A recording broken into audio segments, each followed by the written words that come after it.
Chattanooga Mayor Tim Kelly is here, and he's kind enough to join us just about every month here. We appreciate that.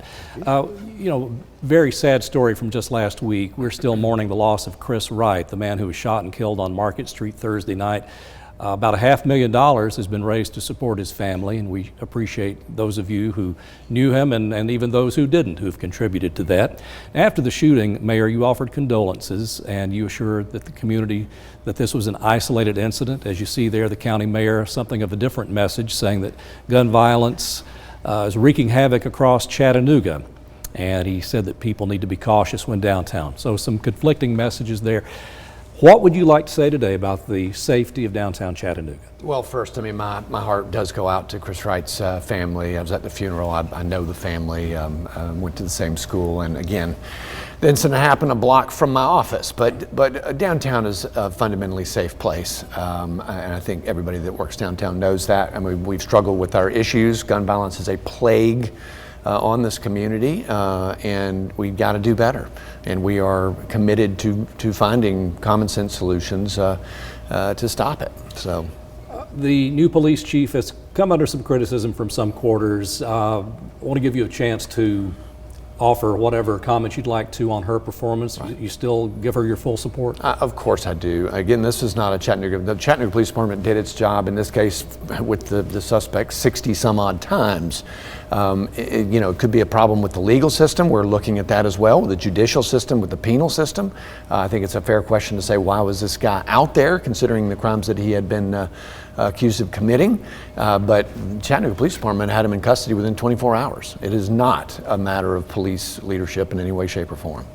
All right, let's switch to the Chattanooga Airport. The airport received a grant for some destinations that could result in some new direct flights. Yeah. We certainly hope so. What would that mean for our economy and for tourism here? Well, again, air service development is economic development. It's a big deal. We, in fact, have a lot of airline executives here today and tomorrow. I'll be leaving here to go have dinner with some of them to court them to expand more direct air service here. And we heard from a lot of executives who told us how important it is to have more convenient flights in and out.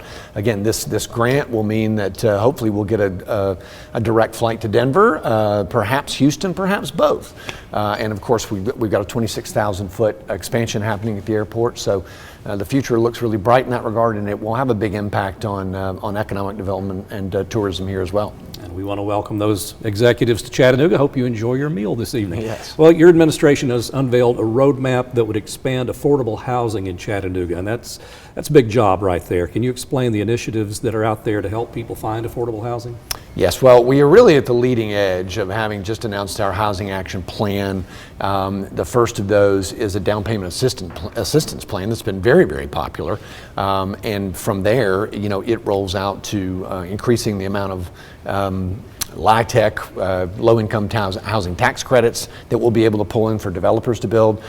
This market value study that we just did tells us where we need the housing.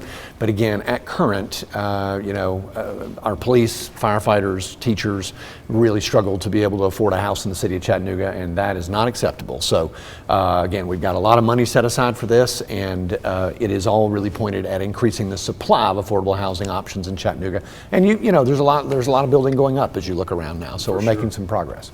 All right, I have a personal observation here, a personal anecdote, if you will. My sons and I were in Atlanta over the weekend to watch America's team, the Braves. And when you're walking around a ballpark like that and you're wearing your Chattanooga UTC hat and jerseys and things like I do, people come up and say, "Oh, you're from Chattanooga." You know what? The next thing they say sometime is, "I like Chattanooga, but my gosh, I dread driving through there. Yeah. There's a traffic jam on the interstate going and coming every time." You don't want our city to have that reputation. No.